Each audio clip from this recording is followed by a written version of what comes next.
Hi అండి, అందరికీ నమస్కారం అండి. ఫ్రెండ్స్, ఇప్పుడే అందిన వార్త. ఇక ఏపీలో వారందరికీ కూడా అదిరిపోయే గుడ్ న్యూస్. 5,000 పెన్షన్ అంటూ అప్డేట్ అయితే రావడం జరిగిందండి. అయితే ఇందుకు సంబంధించిన వివరాలు అయితే మన వీడియోలో తెలుసుకుందామండి. అంటే ఎవరికి 5,000 పెన్షన్ ఇస్తున్నారు ఏంటి అనేది క్లారిటీగా తెలుసుకుందామండి. వీడియో మాత్రం పూర్తి వరకు చూడండి ఫ్రెండ్స్, అప్పుడే మనకి పూర్తి సమాచారం అయితే తెలుస్తుంది. ఇక లేట్ చేయకుండా టాపిక్లోకి వెళ్ళిపోదాము.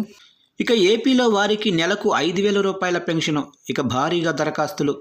ఇక రాజధాని అమరావతి పరిధిలో భూమి లేని వారికి పెన్షన్లు పునరుద్ధరించాలని నిర్ణయించిన సంగతి తెలిసిందే. ఇక ఇటీవల జరిగిన సమావేశంలో త్రిసభ్య కమిటీ ఈ నిర్ణయం తీసుకుంది. ఈ నేపథ్యంలో అర్హులైన వారి నుంచి సిఆర్డీఏ దరఖాస్తులు స్వీకరిస్తుంది. రాజధాని గ్రామాల్లోనే సిఆర్డీఏ కార్యాలయాలతో పాటుగా గ్రామ సభల సందర్భంగా దరఖాస్తులు తీసుకుంటుంది.